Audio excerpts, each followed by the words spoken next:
Good morning and welcome to the Valley Sports Telegram Weekly Roundup. We just finished week 9, the penultimate week of the season, and there were some stories. It was another great week of football throughout the Valley. Some teams put their stamp, some teams locked up their league, and a couple other teams look like they might be one and done if they creep into the playoffs. So I'm going to jump in and give you guys the roundup, the scores real quick. And we'll have Kenny give us his thoughts. And then we'll jump in depth and go from there. We'll start out in the West Valley League.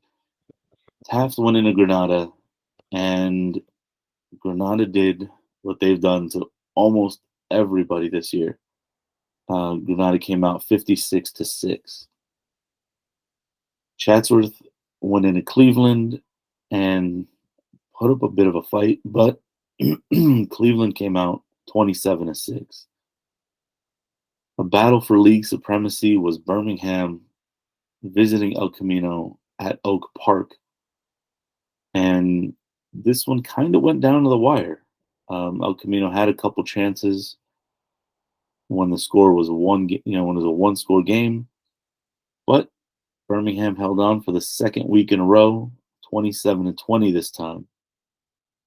Over in the Valley Mission, Silmar went into Kennedy thinking that they could make some noise, but we saw an angry Kennedy team come out and almost have their way. It was 35-14. Canoga Park had their way in Van Nuys. It was 56-3. Panorama went into San Fernando, and their defense locked it down. It was 28-7. Over in the East Valley, we'll start with an interleague matchup. Reseda went into Poly, and as it's happened with Reseda this year, Poly came out 55-0. We had a tight one in Arleta at homecoming. This game went into overtime, but Grant came out 36-34. And Chavez went into Verdugo Hills looking to kind of solidify part of their season. And Verdugo Hills was hoping to get back on track. And they did so. Verdugo Hills came out on top 15-8. And then the battle for league supremacy. North Hollywood went into Monroe, and Monroe put their stamp on the league. There was nothing North Hollywood could do. It was 20-6 final. We had one game in the southern section we were watching. It was the Bible Bowl. The Village was a visiting team against Heritage at Birmingham High School, and Village ran up and down the field. It was 34-6. Kenny, you have some notes you'd like to share. Yes. So let's start in the West Valley. Granada rolls another opponent in the league. They're steamrolling towards the postseason. Obviously, they won't win the league because of that 1 point loss to Birmingham. But this team is looking every bit like a team that probably will find themselves ending up as a D1 top seed. Cleveland got back on track, got back to winning ways. They look good in their 27-6 win over Chatsworth. They will look to continue that momentum as they have a big matchup we'll probably get into later in the look ahead in their regular season finale. And yes, and as I'll expound a little bit on later with Birmingham picking up the win against El Camino, they avoid that repeat of 5 years ago when El Camino stopped them and you pulled the upset and took the league from them. But Elko hung tough, but the Pats have locked up their 5th straight West Valley title.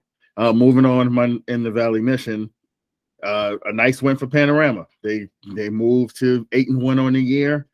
They're a solid playoff-bound team, and they'll look to try to put one more win on the board as they head towards the postseason. Kennedy beating up Silmar 35-14. A nice bounce back win for Kennedy.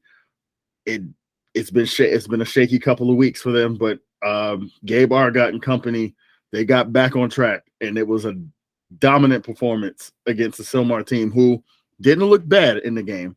They were able to move the ball a bit themselves, but Kennedy was not there to play around. They wanted to get themselves back and get the mojo going back as the postseason is right around the corner.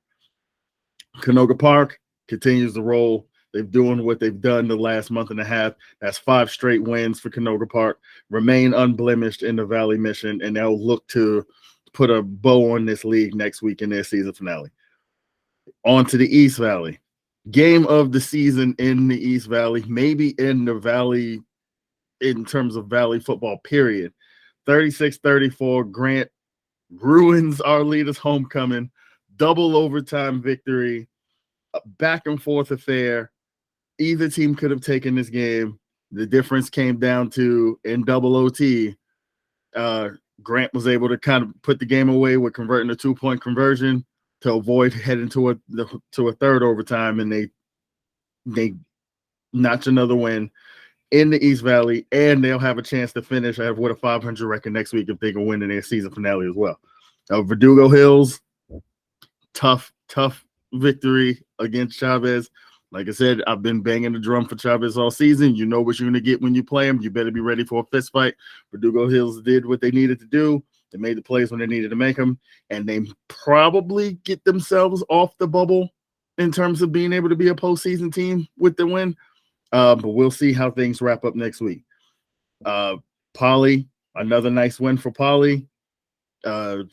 Anytime you put a 50 burger on somebody, that's gonna look good for your playoff resume, and they probably look like they've cemented themselves as a D2 team when playoffs roll around. And as I'll touch on a little bit later in more detail, Monroe wins their first East Valley title. Another dominant performance for their defense, that they have dominated all their opponents so far this year.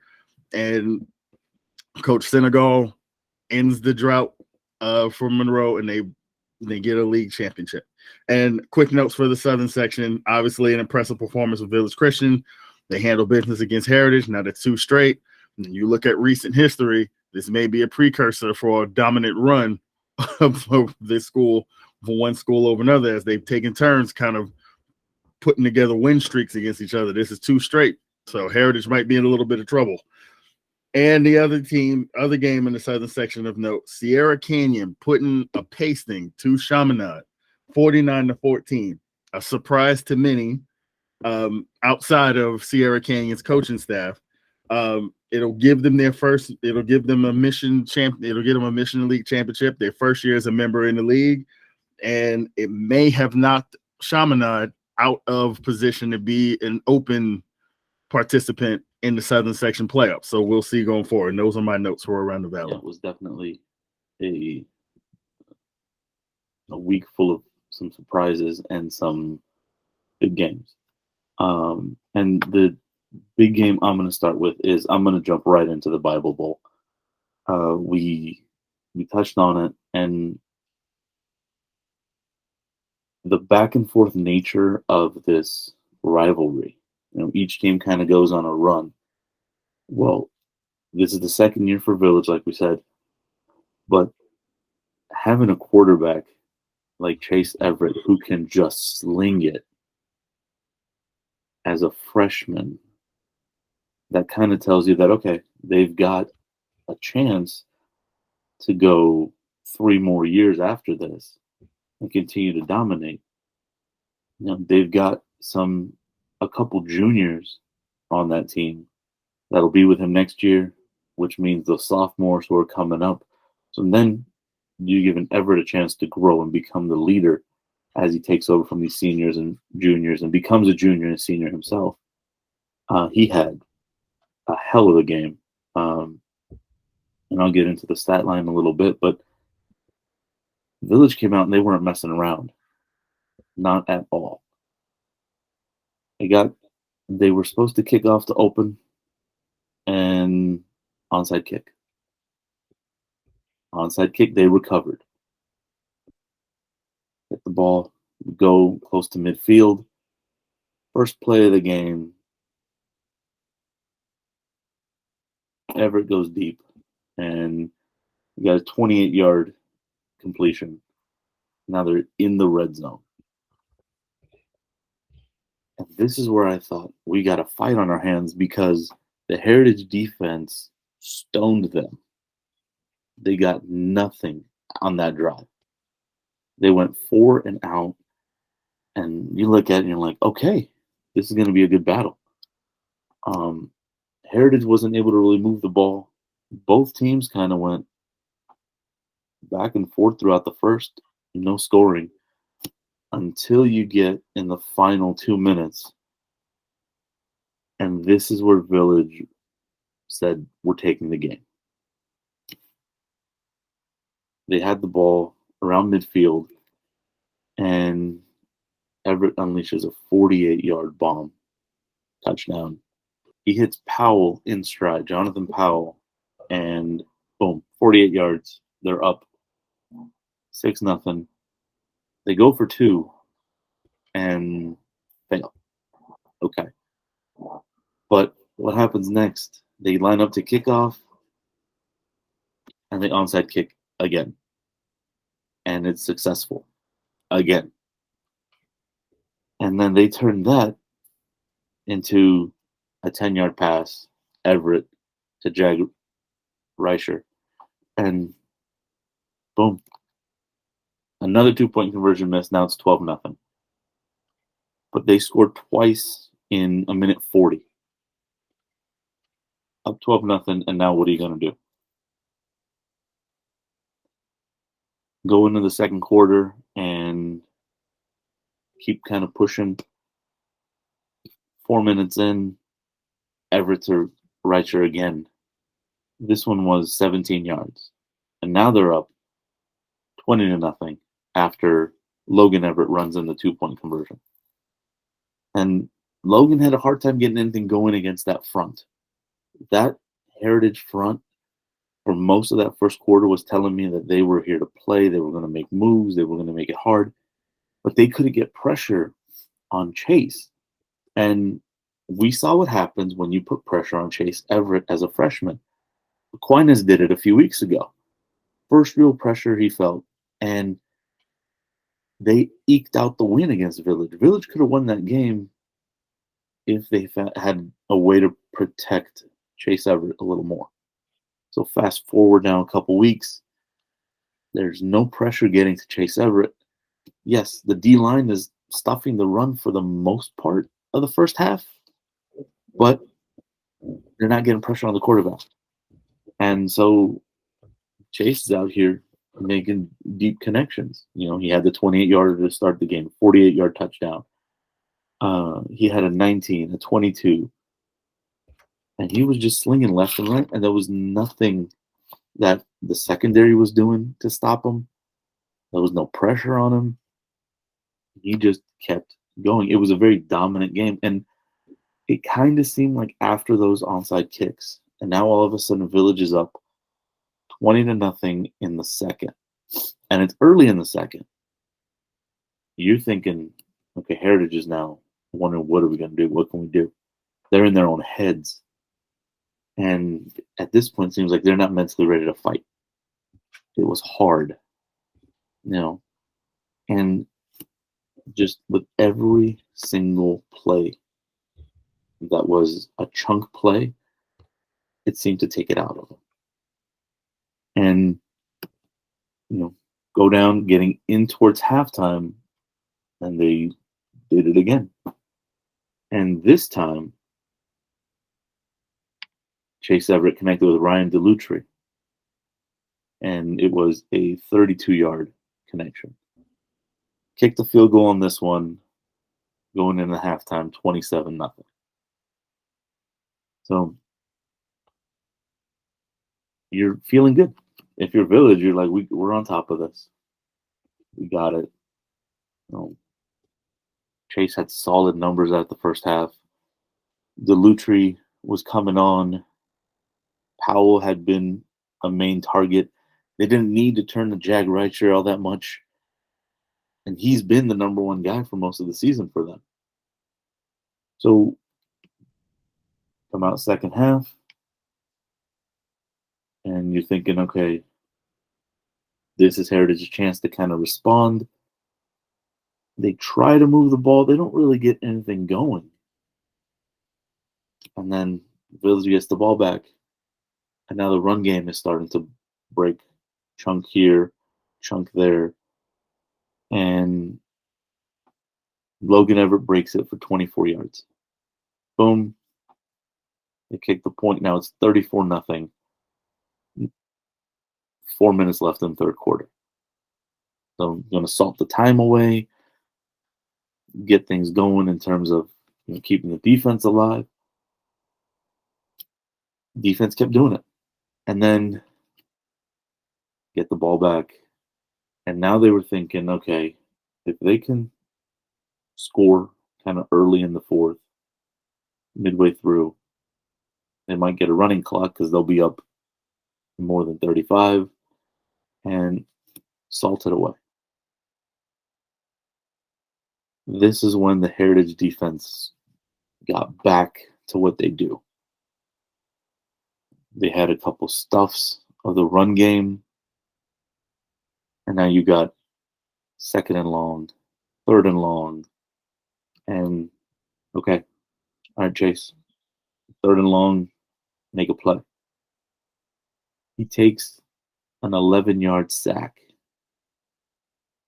and now they're inside their own 5. I mean, when you're up that big, you don't harp too much on it. You go back to him. He's a freshman. He's going to learn. Get rid of the ball sooner. Move forward. There's things you can do.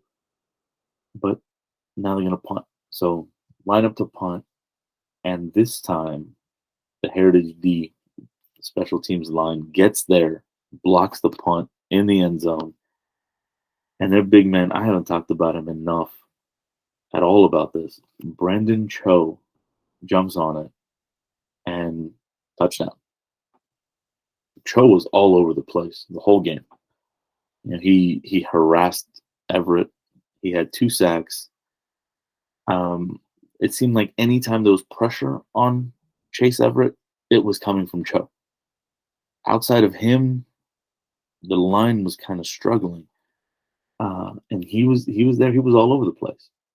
He had tackles for loss. Finished the game, if we're counting them all up, he had 9 total tackles.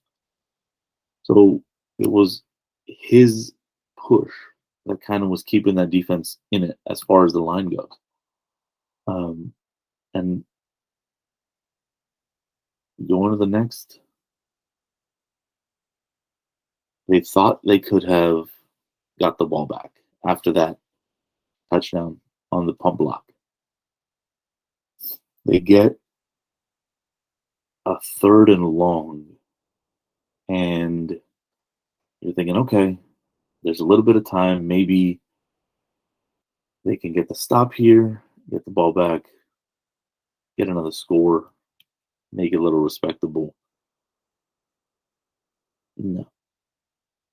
Third and long, and Everett connects with Delutri again. This time it was 27 yards, and now they're inside the 10. And there's 90 seconds left. At this point, it's coaching and sportsmanship takes over.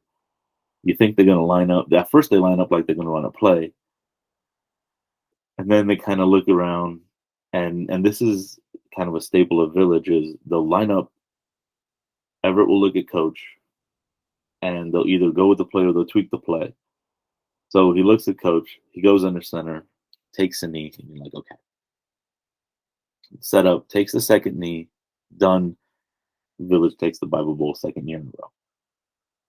It was a dominant performance overall. I mean, Chase Everett had his game. I'll go into his stats when we get near the end. Delutri, Logan Everett, and I cannot say enough about Brendan Cho. I saw him dominate on D when no one was getting a defensive stop. Heritage Christian and Big Bear. and he was the guy kind of everywhere. And then this week, he was that linchpin in the defense, basically saying, we're not going to go down without a fight. And he's a heart and soul kind of kid. This kid wants it more than anyone, it seems. But that was that What's battle. impressive about Village Christian is, like you said, this is a freshman quarterback. So he's got some good pieces around him. Some of these guys are going to graduate out. He'll have a few of these guys around next year. But this is almost a game like this is sort of making the statement of, okay, here's the deal, Heritage. You know how we go back and forth? Well, this is the guy we have now for us to go on this 5-year run. So this is us letting you know, like, you know, some of the names and faces around him might change the next couple of years, but this is the guy that's going to strike fear in the rest of the teams, you guys included, the rest of the Ironwood league for the next 3 years. This is the name that everyone's going to go, uh-oh, he's coming in. The sheriff's coming in. And when you look at how they played this year, they're 7-2 now. You wouldn't have expected that. You would have expected a little bit more growing pains from a true freshman quarterback at that position, and you just haven't seen it. Which makes you, if you are a Village Christian fan or supporter, it should make you really excited about what the prospects are for your team the course of the next couple of years, with having a kid this young who has the ability to kind of run the game the way they need him to. When at this age, you would expect your quarterback to just not lose it for you. He's doing a lot more than that in terms of how this team operates and how well they play. He's not a game manager. This kid is the real deal, and he's a freshman. So, yeah, I'm sorry, Heritage. this year, this game might have been a glimpse into your future the next couple of years. And you know, coming into a couple years worth of development at this point, you had the big one in the East Valley. This one was for all the marbles, and it had been years in the making. North Hollywood has been building, and they've got some young core, and that might have affected the outcome of what we saw on Friday. But Monroe has been putting this together now for years. And take it away. Obviously, to talk about this game, you kind of have to look at how we got here, right? So you go into the season, and North Hollywood was expected to make some noise because we saw what Jalen Burt did as a freshman, similarly like we just talked about with Chase Everett. A lot of the talk going in is, wow, that kid was that good as a freshman. Let's see what he does year 2. Then you throw in Ronnie Gibson and how he's played, and some of the young core and young talent we knew was on this team. We sort of expected them maybe to not win it, but to show you that they were moving that direction coming into the year. Monroe, on the other hand, is a program that over the course of the last 3 years, more to be more precise, had 4 wins total the last 3 years. So you had a lot of kids there with experience, but they've taken their lumps for a long time. And I don't think anybody would have thought that going towards the end of this year, they would have been expected to make a lot of noise. But here we were, the penultimate week of the season. North Hollywood's 4-0, Monroe's 4-1. Winning this game takes the league. So the theme of the game was composure. Right from the outset, you had a sense with these two teams that you could tell right away if you knew nothing else about the teams, and it was just the eye test of who seemed to be able to control themselves, or be in control of the moment better. It was Monroe. And that's because that group is senior laden, their experience. There's a lot of games under the belt of a lot of those kids who are their impact players at skill positions. When you talk to the coaches and you talk to these players, while no one else may have believed what they were going to do this year. This was a team that had, from Brandon Williams to Don Senegal himself, this was the team. They had a meeting and they basically said in December, okay, this stuff stops now. Like, we've got too much heart and talent in this room. We need to lock in and be ready to make a next step when the season came. And you could tell it played itself out that way on the field. They were the more composed team. They were the aggressor. They were the team playing on their front foot most of the night. And North Hollywood, maybe for the first time all season, you finally start to see that there was a lot of youth that they were relying on. And sometimes when you get in big games like this, where you as kids, you can't help but know that what the magnitude of this game means in terms of accomplishing something that you worked all hard all year for. When you've got young players in those positions, it doesn't necessarily mean that they're scared, but it means that you're antsy. You know you're playing for something a little bit more. You're seeing false starts because guys are just jumping all over the place, and it's a little harder to kind of keep yourself steady. And that was something that you saw kind of play out throughout the course of the 4 quarters. Monroe and their control of the game in that line of scrimmage. All night, Monroe played tremendous defense, bend but don't break in a lot of spots. Sometimes it was just break you. It would alternate from bend but don't break to just breaking up whatever you were trying to do. Steven Molina, Oriel Bailan, Thomas Dominguez, and even their corners. They have a really good corner, senior Sidney Guzman, who is a good cover corner, but is great in supporting the run. They were able to take away the things from North Hollywood that they do best, which is get that athlete Jalen Burt in space and let him create and wreak havoc. And then that thunder and lightning 1-2 punch, and even with Ronnie Gibson, he's usually the plow straight ahead, the steamroll runner. He's going to come right at you.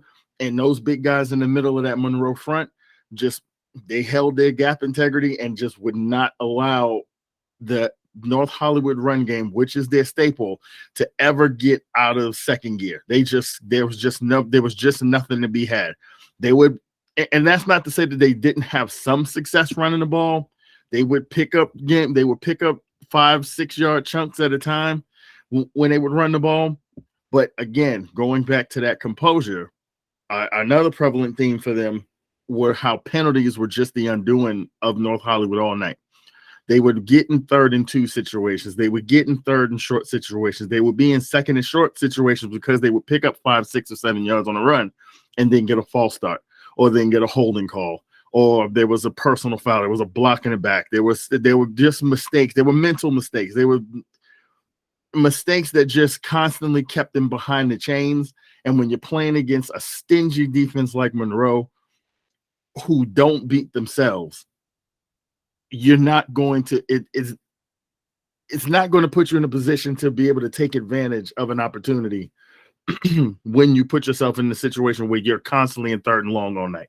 Not when your offense is built to ground people up and not attack necessarily through the air. Because again, youth all over the place with this team. They've got a young quarterback. He's not at a place right now where you're going to say, all right, kid, the running game, they're stuffing it. We need you to go out there and wing it all over the place and make some plays. And even with that being said, again, back to nerves and composure. Early in the game, there was an opportunity to hit a big pass play down the field. The North Hollywood receiver dropped the ball. So there were just things that just kind of told you the moment felt like it might have been a little too big for North Hollywood, and Monroe was right there ready to take advantage at every turn. Now, it wasn't a lot of scoring in this game. It was a 7-0 game at halftime because both teams were, whether it was a feeling out process or just the fact that like these were two teams that are just going to kind of run it at you and play fast and physical. It was a 7-0 game at halftime, but where the game took a turn in the second half is Monroe's standout player, their biggest impact player, Brandon Williams. This kid had a phenomenal second half. 2 touchdowns, which ended up being the difference in the game. His 2 touchdown catches. One of them was a beautiful catch where after a big punt return that set them up in great field position, quarterback, maybe an ill-advised throw because he was double covered, but somehow this kid, as he's done all year, when they go to him to make a play, he makes a play for him, and he came down with the ball in between two Husky defenders. Then on the subsequent drive, same scenario. They needed a big play. They were kind of behind the chains on third down. They hit him with a bubble screen. Somehow he gets out of a tackle. He streaks down the sideline and sets them up for another score. He had a phenomenal impact on that game in the second half, and Monroe just kind of took over from there. Now, something I do want to touch on. In certain situations, we understand if you are a supporter of your kids and a supporter of a school, we will find ourselves in situations sometimes where emotions get the best of us. I know this. I know this all too well. My son plays youth football. We were playing a game in Simi Valley yesterday. A kid came and horse-collared one of our players. Very dangerous. Referee didn't blow the whistle. I damn near was ready to climb out of the stands and go run down on the field myself. I get it. Emotions are a part of the game. It's a part of when you care about something. But here's what I would caution some of the parents for North Hollywood as I was down on the field and saw what was happening with the game. Your kids can hear you, and you have an ability. The reason why it's important to go and support our kids when they're playing in these endeavors, because they can hear us, they feel us, they look up to us in the stands. It matters. It's important to them that we're there and we're supporting them and we're in that fight with them. But when a game is going sideways, like it started to in this game, penalties mounting up on North Hollywood, you can agree with some of them, you can disagree. That's fine. You can call holding on every play. You can disagree with a holding call on just about every play. But when you're in the stands and you're screaming that the refs are cheating us, they're taking this from us, bleep the refs, and screaming and profanities and screaming down on the field and screaming at your kids, and that energy kind of permeates through your kids, especially when you're right there and they can hear you. I am not here to be the behavior police and tell you how you're supposed to behave. But what I can suggest is positive reinforcement goes a long way with your kids. Instead of yelling at the referees, we should be giving positive reinforcement to our kids. And the things that we should be yelling down is for them to stay in the game, stay locked in, keep fighting, keep pressing. Because we're not talking about a game in which they were down 40 points on the scoreboard. For the most part, even when things were going sideways and the penalties were mounting up and everyone's getting unhappy, this is a 7-0 game. It was a 14-0 game. They're right there. A play here or there can turn the fortunes of a close game that way between two really good teams. But what I noticed is that when the energy changed from that end of it, that perspective of it from the stands, it felt like it had a negative impact on the kids on the field. All of a sudden now I'm seeing North Hollywood kids chirping at the referees instead of getting back to the hull and getting ready for the next play. Matter of fact, there was a play in that third quarter where there was a block in the back. Obviously, the North Hollywood side is not going to agree with it. It was on a 3rd and 2 play. They called the block in the back. I believe it was the quarterback. Oh, it doesn't even matter who it was. Someone said something to the referee, and I could hear it from where I was on the field. It was something you shouldn't say. And the referee then threw another flag, and all of a sudden, a 3rd and 2 in a game that you're trying to win a championship, a 3rd and 2 turned into a 3rd and 30. These are things that happen when people lose control of their emotions, when kids start to kind of lose control of their emotions and lose themselves in that moment. Let's go forward, take lessons from those sorts of situations and say, hey, let's be better than that. Let's encourage our kids the right way and not put our kids in a position to where now they're grabbing face masks. Now they're starting fights on the field, because how you behave can have an effect on your kids on the field. And I'll leave it there. And I just got to jump in on one of those, and I'll let you wrap up the game after. Yeah. I coached for a few years, and it's something I do plan on getting back into. But as a coach, when you prepare your players and you're in that moment and you're trying to get them rallied and trying to get them to focus, I've seen what happens when the parents get into their head mid-game. And you're sitting there snapping your fingers, hey, focus. This is what I need. This is what the team needs. Let's go. And it's not there. They're in their head. They're listening to the parents, they're listening to the fans, listening to everybody saying what they're doing. And it becomes harder for them to switch back and focus to what coach is saying and focus on what they need to do in the field of play. And I've seen a game that we should have won unravel, and you're powerless as a coach. And all because the players kind of lose that focus because they're feeding off of the energy that is being put into the game by parents and people in the stands.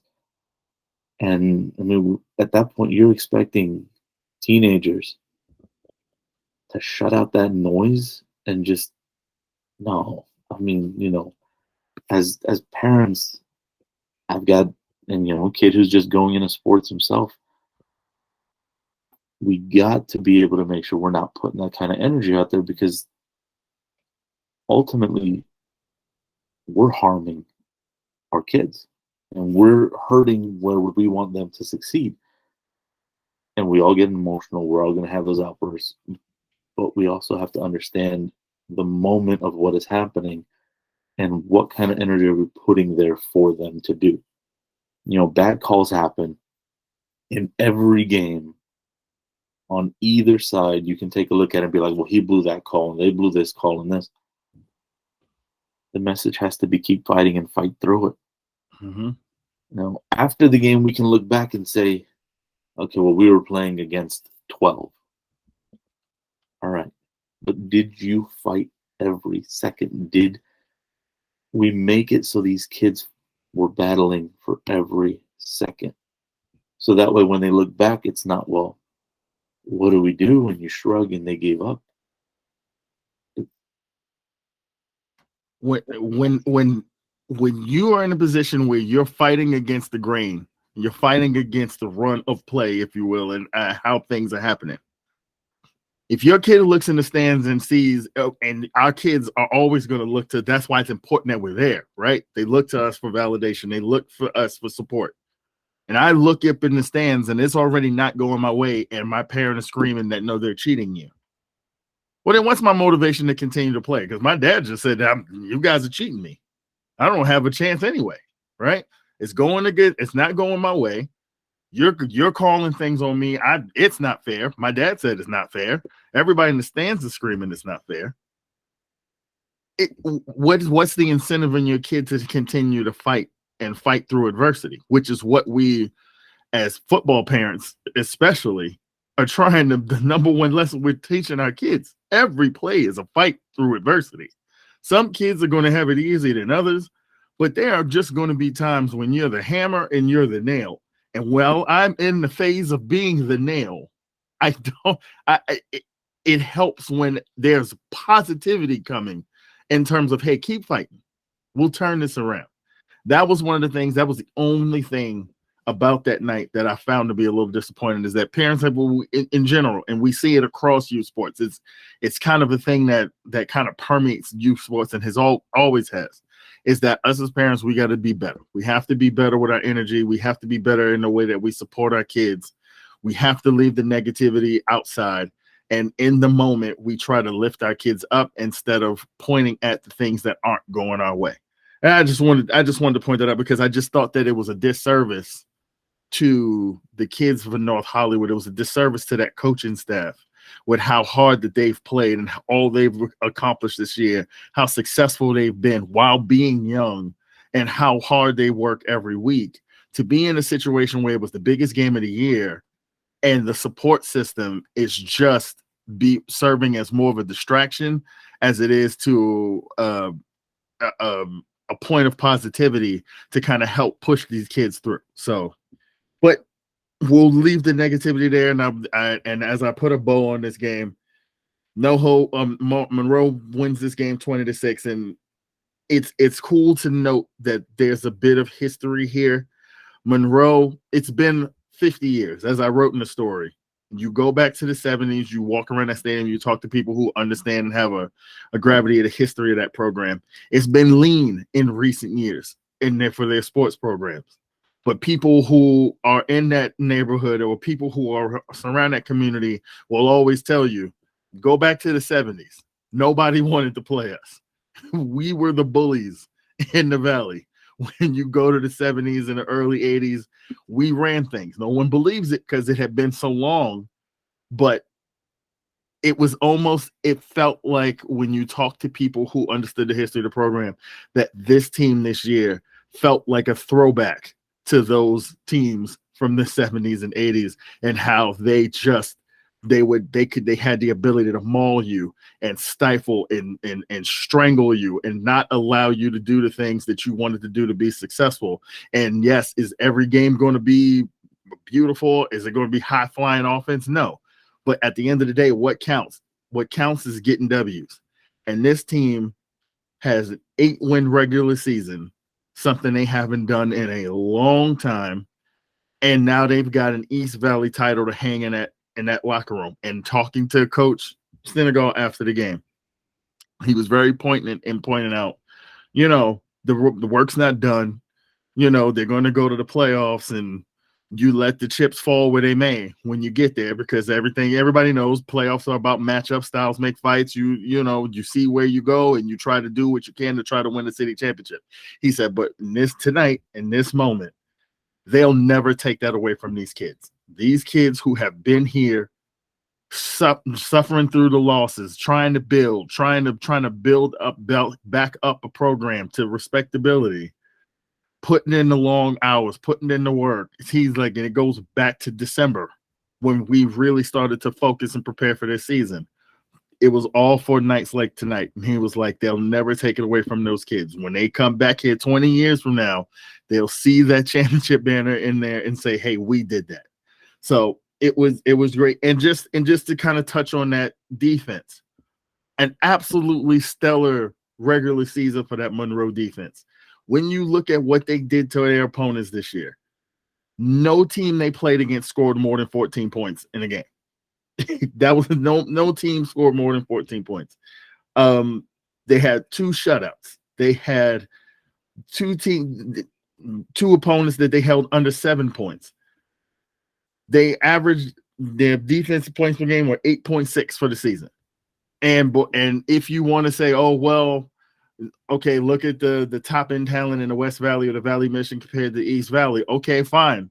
You don't think that the offensive talent they saw was on the same caliber in the East Valley as they were in the Valley Mission or the West Valley? Well, guess what? Their defense got even better when they got in league play. If they were supposed to beat these teams that didn't have the same caliber offensive talent, that's exactly what they did. They averaged barely giving up a touchdown a game. So when you look at what this team and the identity established from the very first week when they went on the road and upset a Chatsworth team that no one thought that they would go in there and play that way. Karen continued and took it to Verdugo Hills and beat Verdugo Hills up in the way that we hadn't seen them do before. And then the way that they played the entire season, even in a loss to Arleta where they only gave up 13 points in the loss. They just didn't, a bounce or two didn't go their way. That was the only blemish on their record. This team has been dominant. This defense has been dominant. And when they get to the playoffs, if you think that this is Monroe of past years, you're going to find yourself in a situation where you're going to be down on the scoreboard and you're going to be strangled and not know what to do, because this team is for real. This team is a threat in D1. Am I going to go on record and say, oh, I'm expecting them to win a D1 city championship? No, there's a lot of really good teams in D1 because I think they might end up there. How things end up. Maybe they end up in D2. Who knows? But This is a team that you're not going to want to play when you get to playoff time because they're not going to make any mistakes. They're not going to allow you. They take your – having seen them a few times this year, they take away the things – your bread and butter does not exist. They take those things away. They have the ability to take the things that you want to do, and they force you to try a different way to beat them. That's the greatest compliment you can give to any sort of defensive team is the fact that what you want to do this week, throw it away. All those plays in the playbook, throw them away. Oh, you want to bounce it to the outside? We're going to set the edges on you. Oh, you want to run up the middle? Well, number 92 and number 99 are some big boys, and they get a push on every play. Well, you're not going to do that. Oh, you want to throw in our corners? Well, Sidney Guzman will take one to the house on you if you throw it out that way. So this is a complete team. This is not a fluke that they won this league, and I'm excited to see what they do going forward. And congratulations to Coach Senegal and all those seniors who took a beat in the last couple of years, and they came back this year with receipts, and they handed them out to just about everybody they saw. So congratulations on that East Valley Championship, and good luck in the playoffs. I hope you guys do well. It would be really cool if you guys can go on a run like you did in 2014, where you almost snatched the city championship. And this team might be just as good or not better than that team was. So look out for them come playoff time. Yeah, that's it for that. I mean, I can't say it any better than you did. And talking about a team that look out for come playoff time, and one that's been doing it with defense. Panorama went into San Fernando, and like we said, it was 28-7. But this Panorama defense didn't allow San Fernando to sniff the end zone, sniff the red zone even after the opening score. Now I'm going to get into that opening sequence because that was some crazy football if I'd ever seen it. El Camino gets the ball first, and they had decent field position. And false start on the first play of the game. Okay. Followed by back-to-back delay of game penalties. And now you're in 3rd and 25. You had to make something happen. The defense had forced an incompletion here and there, and they think they're going to hit a quick slant, try to make it happen. The defense was right there like it was all night. Break up the pass, start celebrating, and then I look to my left, and there's laundry on the field. And the Panorama coach is like, "What are you doing? It was incomplete." Roughing the passer. So ball's back at the original line of scrimmage, but that's an automatic first down. So El Camino gets a fresh start. And what do? They go deep and follow it up with a 48-yard pass. Their biggest play of the game right there sets them up in good field position. They push a little closer, and then they go to one of San Fernando's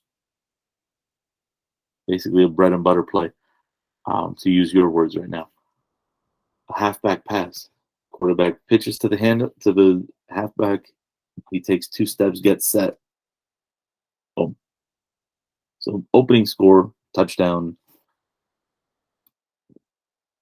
halfway through the first quarter. And San Fernando's feeling good. It's senior night for them. They've got things going. There's a lot of seniors on this team. But Panorama was thinking, well, we can make something of this. Even though they didn't do anything in the first half. The Panorama offense was inconsistent, couldn't really break anything, and they're a run-heavy team. So when the ball's not really moving and they're not picking up 3-4 yards on a carry, you're starting to think, this team's not able to get their momentum going. They had a couple drives, most notably with the clock running out in the first half. They got the ball all the way to like the 17-yard line, and then penalty, penalty, and now you're, again, third and forever. Chance to tie the game before the half is gone. And the penalty issue situation, and this was kind of a tale of two ways, because after the roughing the passer penalty on Panorama, they seemed to get more penalties in the first half. They finished the first half down one score, go into halftime, and Coach Beltran told me after, he was like, we go in, we talk to them. This game is theirs for the taking. The defense knows what they've been doing, so come out in the second half. Panorama's getting the ball. Make a statement to start the half, and see what happens. And that's exactly what they did. Get the kickoff and move a little bit downfield, and then get into the red zone, and they give the ball to Dennis. I'm going to butcher this. Sorry, let's fix this. It's Dennis Akinley. He's a wide receiver who usually lines up kind of tight end, the halfback. They don't throw much. So he's lined up in the backfield. He gets the ball, finds the edge, and he's just pumping. And he was coming right at me. He just pumped him and ran down the sideline. 25 yards, tie game.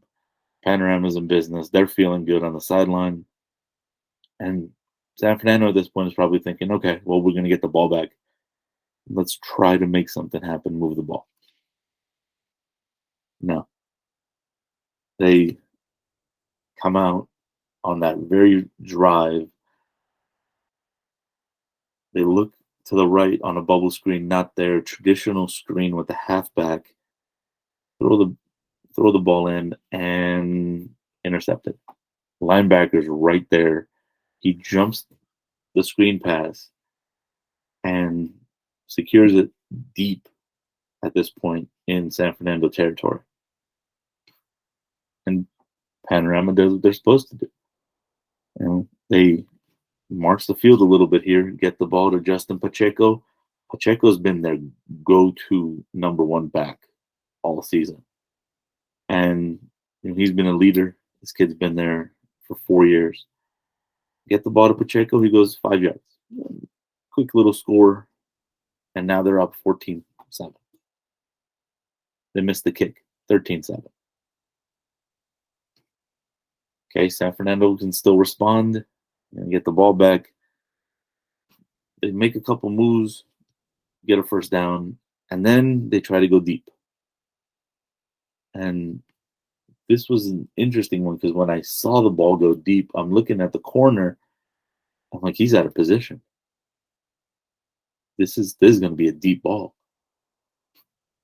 But he looks up, makes a last-second adjustment as the ball is being caught. It's still not a secure pass. He seemingly puts his hands in between the ball and the receiver.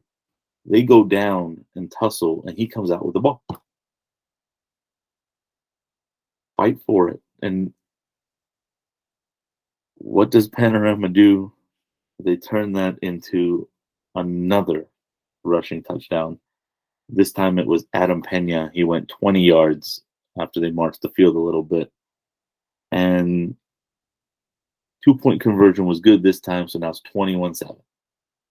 Boom, you blink, and Panorama scored 3 times. I mean, they did what you're supposed to do. When your defense gives you the ball, you're supposed to score. So 3 of their 4 scores were off of turnovers. And the defense was just dominating. And after, again, like I said, they didn't allow San Fernando to sniff the red zone, barely getting into Panorama territory even. After that first drive, they maybe had 4 plays that were 10 yards or more. First drive, you had the 20-yard halfback pass for the touchdown. They had another 20-yard halfback pass. Outside of that, it was the quarterback who had 2 11 and 14-yard runs. That's it. San Fernando's offense couldn't do anything. They were struggling, and there seemed to be issues with the ref flagging here and there, but I didn't see too many penalties in the game. But it really seemed like they were just mentally getting beat down by this defense. And the defense was continually in their face, letting them know they had 2 fumbles. One, they got lucky, it kicked it out of bounds. And the other one, Panorama jumped on. That was their 4th turnover.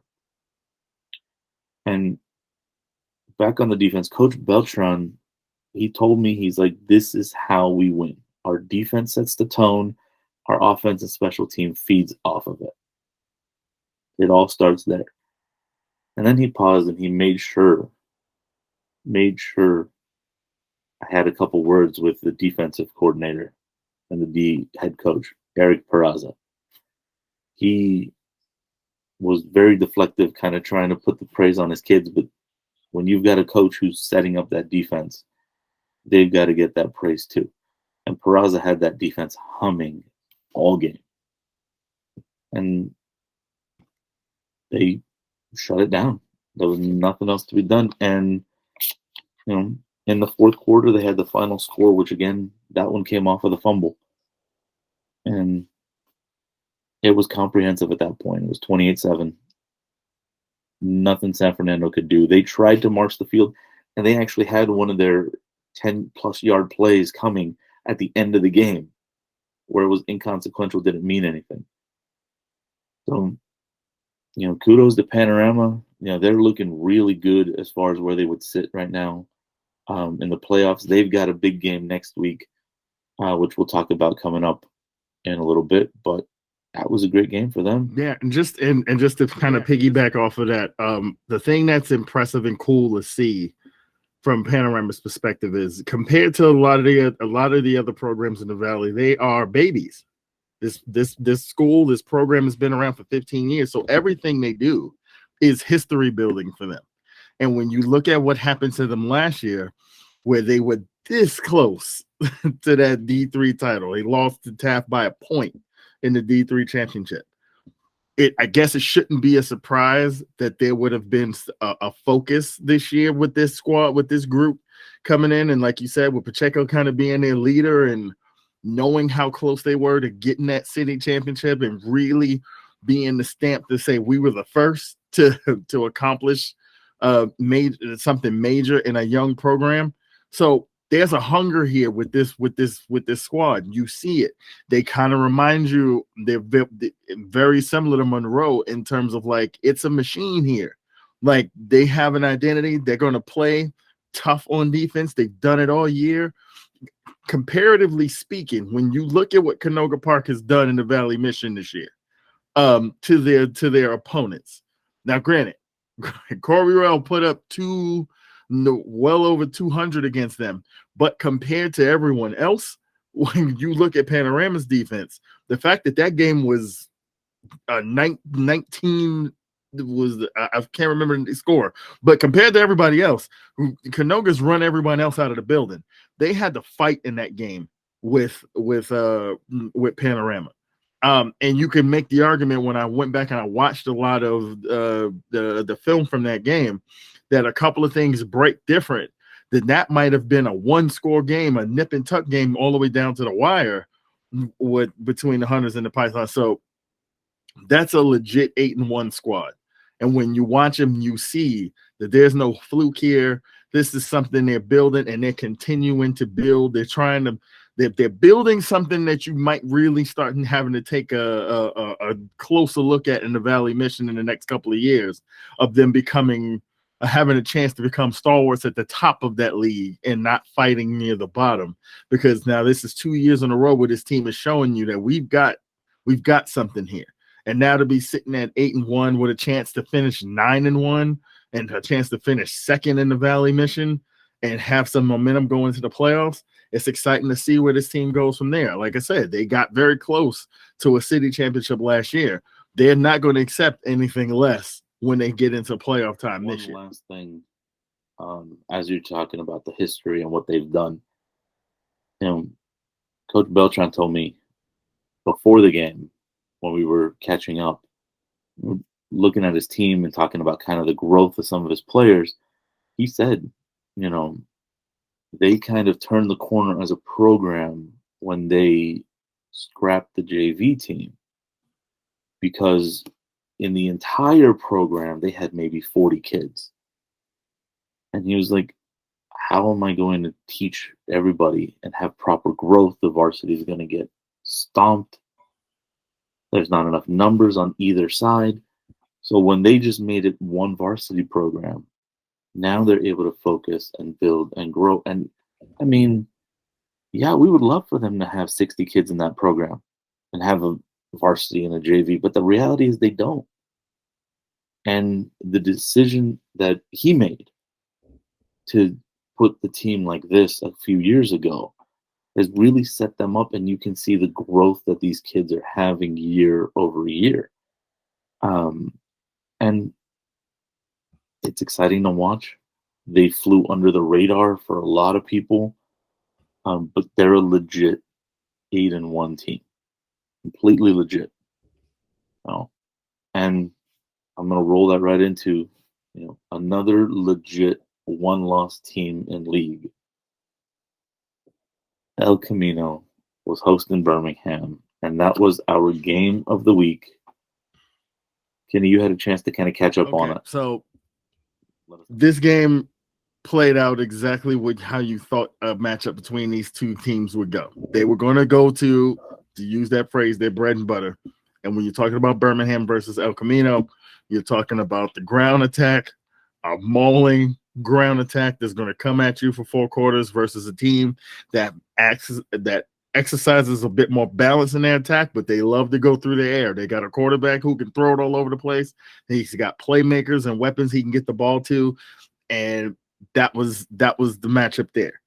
Now, Birmingham, after their early season struggles, similar, almost playing out almost exactly like last year, where they struggled in their non-league, but in a lot of ways that non-league prepared them to come into league and just start putting their foot on people's necks. Now, it hadn't been that easy compared to other years, and this game was kind of proof to that, because Granada gave them a fight, and now you're seeing what El Camino did the same thing, gave them a real fight.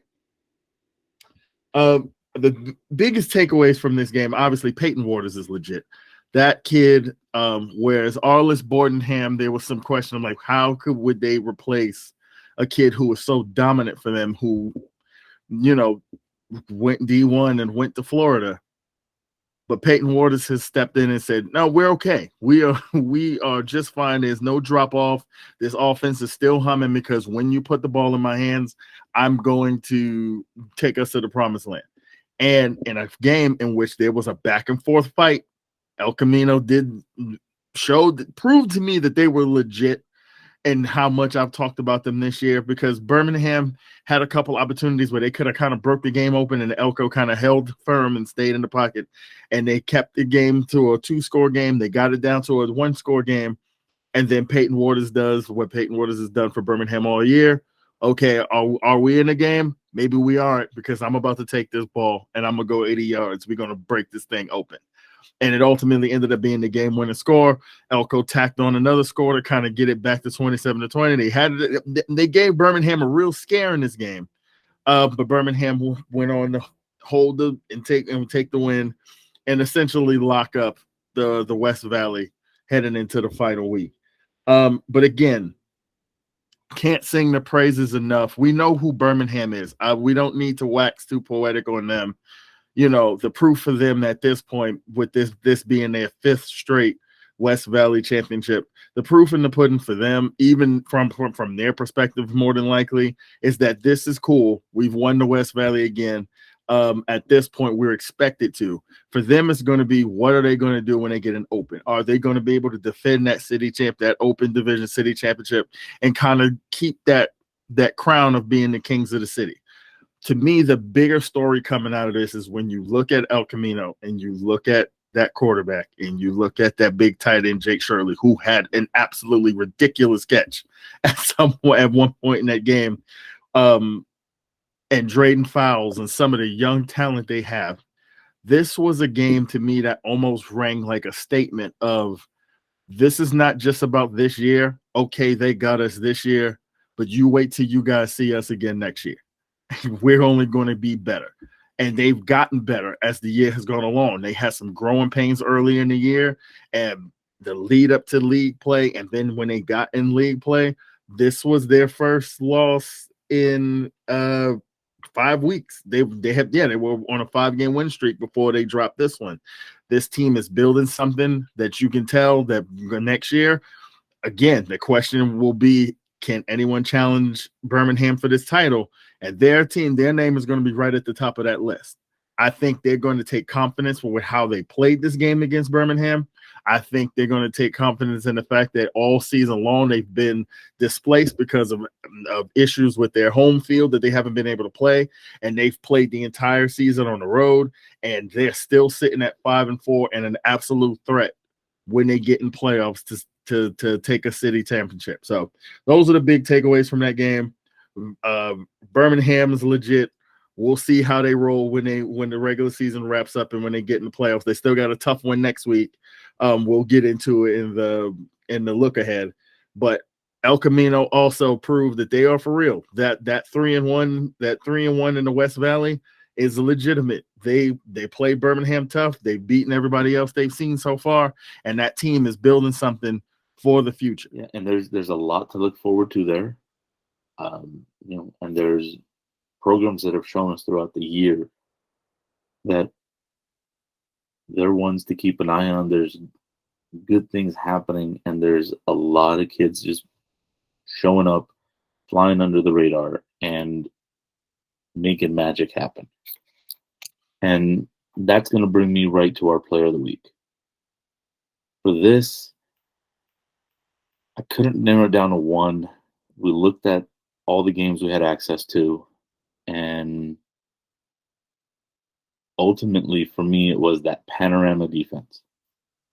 Panorama defense is the players of the week, and they held San Fernando to 5 total plays of 10 yards or more. They went 2 full quarters without allowing any play of 10 or more yards, and they locked it down. They were harassing and hounding that quarterback. They had the 4 turnovers. The 1 turnover that Panorama lost, the defense came back and was like, "Oh, we got you. Don't worry about it." They were all over the place, and so that defensive core is the player of the week. I've got a couple honorable mentions. First and foremost, right, that we can't do a player of the week honorable mention segment without talking about Corey Ruel. He just ripped it up again. Don't have access to the yards right now, but he had 3 touchdowns, and they decimated Van Nuys, which might be the most important stat of all. How many times you put points on the board? So, yeah, I agree. He's an honorable mention in my book as well. Yeah. And I've got 2 coming from the Heritage and Village game. Start with Chase Everett. He finished 17 of 25, 287 yards, 4 touchdowns. He had an interception late in the game. But again, like we said, this kid's like a field general. He's in charge. He's taking charge. He's mostly making plays that he should be making.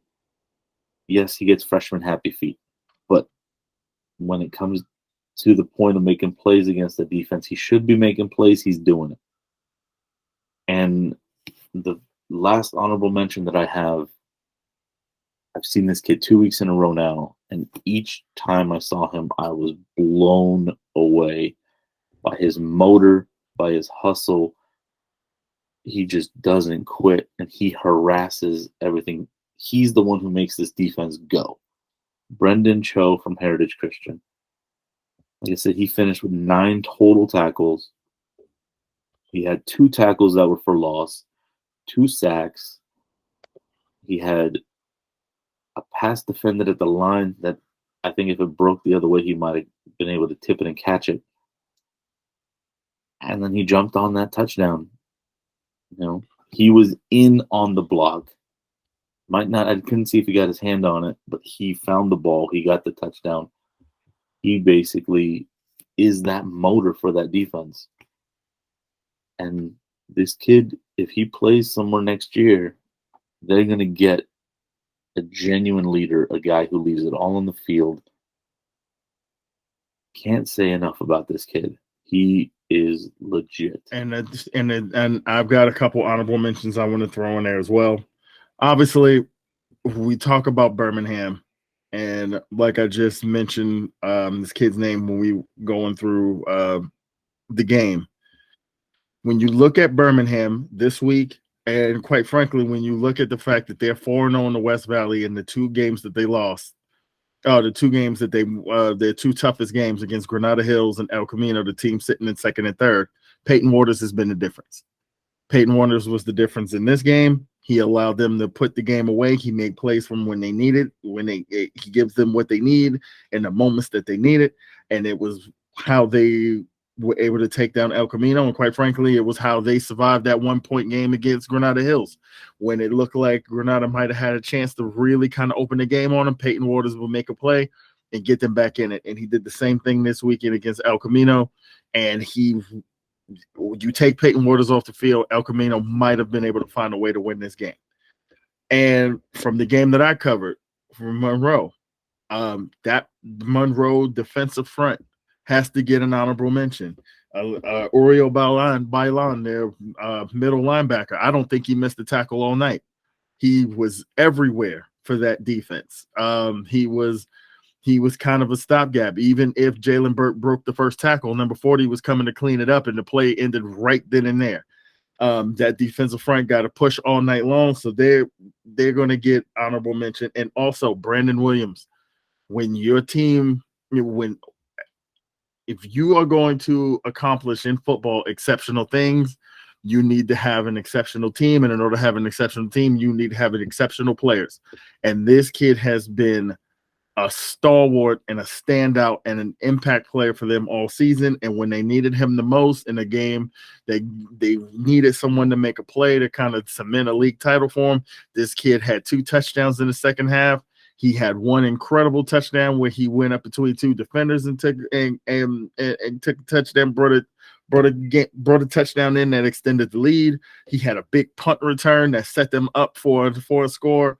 This kid's fingerprints were all over this league championship for Monroe, so he also has to get honorable mention. And that list was bigger this week because there were bigger players rising up to the challenge in some games that they needed to. And we were there to see however many as we could. And we're going to keep trying to see as many of these kids as possible. Our mission is to pump these kids up. Let the world know what they're doing. Get some more eyeballs on them. And pull them out of obscurity. Because there's some great football being played in the Valley. We've been saying that for 9 weeks. We will say it through the rest of the playoffs. We'll say it again next year. We're going to talk about everything that's happened. So if you're listening, again, give us that like, hit the bell, get the notification, subscribe. Help us keep doing what we're doing. Leave comments. Tell us what you what you want to hear, talk trash, we're here for all of it. Sure. And we support we going around to these schools, we